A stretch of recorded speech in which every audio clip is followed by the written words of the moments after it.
E aí, eu sou Miguel Barbosa, seja bem-vindo a mais um vídeo do meu canal e tenho um papo para falar com você nesse momento, que é sobre a questão dos nossos erros na caminhada, tanto dos estudos quanto a caminhada com Jesus. E é muito ruim a gente estar nessa caminhada, sabe, de progresso, essa caminhada de avanço, essa caminhada de melhora, e a gente se deparar com alguns erros e vacilos no meio da caminhada, sabe? E muitas das vezes a gente até pensa em desistir, até pensa em parar, mas uma coisa que eu quero dizer nesse vídeo é sobre exatamente o que nós devemos fazer com esses erros. O que a gente deve enxergar com os erros que acontecem na nossa caminhada, não é mesmo? Às vezes, os erros podem parecer péssimos à primeira vista, realmente são ruins, mas eles podem ser algo bom também pra gente. O que precisamos enxergar é que os erros, eles mostram, na verdade, as fraquezas nossas. Ou seja, o nosso caminho para alcançar o nosso objetivo, seja a aprovação numa prova, ou seja, também ser mais parecido com Cristo, no caso da nossa caminhada cristã, os erros mostram exatamente onde há falhas que devemos consertar. Então, nós temos aqui duas perspectivas. Quando nós nos deparamos com os erros ou com as dificuldades, ou nós vamos nos acovardar, ou nós vamos avançar, ou nós vamos olhar para aquele erro, ou nós vamos olhar para aquela dificuldade e vamos nos paralisar e falar, ah não, é assim mesmo, eu não presto.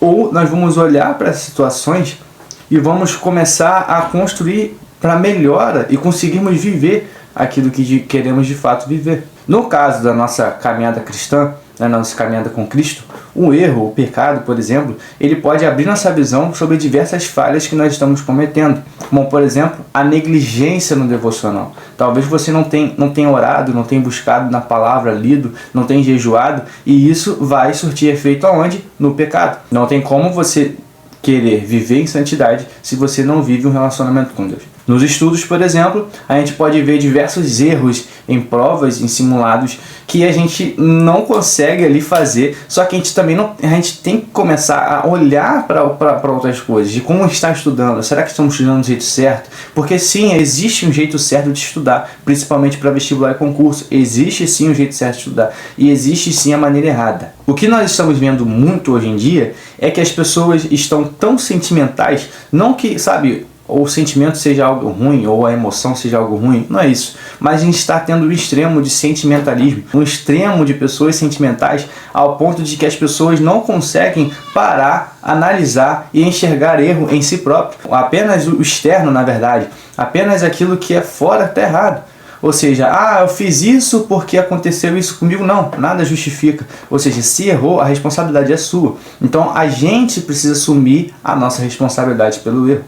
E além disso, junto com essa responsabilidade pelo erro, nós precisamos também assumir a responsabilidade de consertá-los. Então a gente começa a enxergar na esfera cristã pessoas que caem no pecado e não param para reparar o que estão fazendo de errado, para consertar e viver de fato uma vida de santidade. E na esfera do concurso, a gente começa a ver pessoas que reprovam numa prova e não param e analisam tudo que fez de errado naquela preparação para poder conseguir de fato a aprovação no próximo ano. Estamos especialistas em, sabe, dar conselhos e pitacos para os outros, mas não estamos especialistas em olhar para nós mesmos, em olhar para o nosso coração. Hoje nós estamos vivendo uma era onde as pessoas não aceitam serem confrontadas e não aceitam, sabe, serem mostradas o erro ali. A gente não quer saber mais, a gente só quer saber de, peraí, você não sabe da minha realidade. Tá, mas o que tem a ver a sua realidade com o erro? Se você errou, a sua realidade não importa, você errou do mesmo jeito. Entendeu? Você vindo da periferia ou vindo da área nobre. Se você errou, independente de onde você veio, independente do que você vive. Todos vivem em dificuldades, todos vieram de lugares difíceis. Talvez vieram em colocações melhores, né, em lugares melhores, vieram com mais oportunidades. Sim, tudo bem, mas errar não justifica, a sua origem não justifica se você vai acertar ou se você vai errar. Isso tem mais a ver com o seu caráter do que a sua origem. E o que mostra muito é o texto bíblico, por exemplo, com a interpretação errada daquele, por exemplo, não julgueis. Né? Não julgueis para não seres julgados. Aí o pessoal fala, não pode julgar, não pode julgar. Sendo que a palavra, na verdade, em toda a palavra, ela orienta sim o julgamento. Mas nesse texto em específico, se você for ler o contexto mesmo, na verdade Jesus está falando sobre a questão dos julgamentos hipócritas. Jesus está condenando os julgamentos hipócritas, onde as pessoas julgavam as outras pessoas, sabe? Apontavam, os fariseus, no caso, apontavam os erros das pessoas, mas não conseguiam enxergar que eles mesmos estavam errando, não conseguiam enxergar que o próprio coração deles estava errado. E é exatamente isso que acontece com as pessoas que dizem isso, não julgueis. Não é? Porque as próprias pessoas que dizem não julgueis, elas não querem, na verdade, era ser confrontadas tanto com o pecado, tanto com o erro. Porque elas mesmas começam a julgar as outras pessoas. Elas mesmas são especialistas em analisar o que a outra pessoa deve ou não deve fazer. Mas não julguei se aplica somente quando essa pessoa está sendo confrontada. Isso é hipocrisia e é isso que a palavra condena. Isso, exatamente essa atitude que a palavra está condenando. A palavra de Deus, ela fala sobre fazer julgamentos justos e julgamentos em amor. Nós estamos falando de apenas mostrar o erro e levar a pessoa, direcionar a pessoa ao conserto. E quando nós julgamos em amor, nós estamos mostrando o erro para a pessoa, nós estamos abrindo o olhar da pessoa para que a pessoa venha viver uma nova vida, para que a pessoa venha realmente consertar isso e ser livre disso, ser livre desse erro, mas com o amor de Cristo no coração, desejando realmente o melhor para aquela pessoa. E com isso, precisamos também falar sobre a questão da perspectiva da graça, cara, porque está muito errada mesmo. As pessoas têm a visão de que a graça, na verdade, sabe, Deus é bonzinho, Deus é muito bonzinho, né? Eu posso pecar à vontade, pedir perdão e vai estar tudo bem. Mas o que a gente tem que ter em mentalidade é de que a graça não é isso. A graça, na verdade, ela é liberdade. Ou seja, a graça ela veio para nos libertar do pecado e não para nos dar liberalidade para o pecado.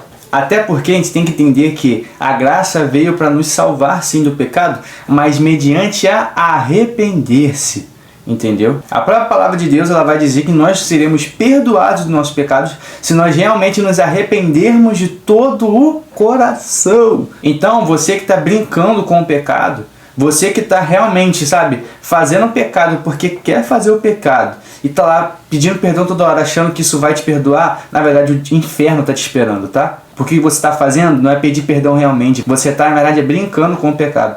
A graça de Deus, Jesus não morreu na cruz para que a gente pudesse pecar à vontade, mas para que aquele que quer mudar de vida, para aquele que quer viver algo melhor em Deus, tivesse a oportunidade de dizer não ao pecado e viver algo novo. Porque enquanto o mundo nos despreza, enquanto o mundo com apenas um único erro nos joga no lixo, Deus, quando a gente erra, Ele fala, tá errado, mas você tem a oportunidade de recomeçar. É entender que sim, somos filhos amados de Deus, mas já está saturado isso já, todo mundo já sabe que é filho, todo mundo já sabe que é amado por Deus, mas o que adianta você ser amado por Deus se você não vive uma vida que agrada a Ele? Você não pode fazer nada mais e nada menos para que venha mudar o amor de Deus por você, isso é verdade. Mas as suas atitudes demonstram se você agrada a Deus ou não. Ser um filho amado de Deus, ser amado por Deus é o início. É apenas o começo. O que nós precisamos é de uma geração, é de pessoas, sabe, que parem de ficar no raso, parem de ficar no superficial, parem de ficar no emocionalismo e comecem a viver uma vida que realmente agrade ao Senhor. Deus nos ama incondicionalmente, mas as suas atitudes e o seu coração revela se você agrada a Deus ou não. E o céu não é só lugar de pessoas que Deus ama, até porque Deus ama a todos e tem pessoas que Deus ama que vão para o inferno. Mas o céu é o lugar de pessoas que agradam a Deus, ou seja, pessoas que têm uma postura ereta, pessoas que têm postura de um cristão, realmente um filho de Deus. O céu é lugar de amigos de Deus, de pessoas que procuram ser mais parecidas com Jesus, de pessoas que não se conformam com o pecado e que querem viver algo novo em Deus. Então, o que a gente faz com os erros, cara? Quando nós erramos, nós temos que ter em mente de que Deus está de braços abertos, sabe, nos concedendo essa oportunidade de viver algo novo.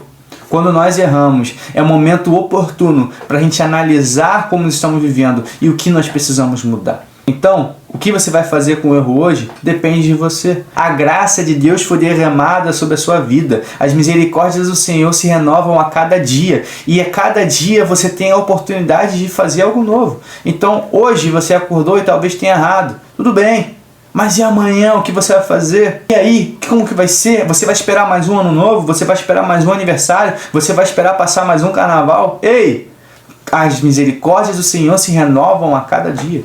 Então a cada dia você tem uma nova oportunidade. A cada dia você tem uma nova oportunidade de consertar. E você tem a oportunidade de realmente, esquecer daquilo que você fez do passado e começar a viver algo novo. Mas depende do que você vai começar agora. Em resumo, o que você tem que levar para casa como lição de casa? Os erros são importantes na preparação e na caminhada da vida. Mas o mais importante não é o que acontece, mas o que você faz com isso. O mais importante não é só você, errar e, poxa, errei. Tá, mas o que você vai fazer com esse erro? E é isso que vai realmente mudar, assim, o destino da sua vida. É isso, espero que tenham gostado desse vídeo. Para você que está estudando para concurso militar ou para vestibular, link aí no primeiro comentário fixado, também na descrição, com o meu cupom de desconto do Estratégia Militares e Vestibulares, para você que quer realizar o sonho da sua classificação e aprovação na sua faculdade e na sua instituição militar. Até o próximo vídeo. Valeu!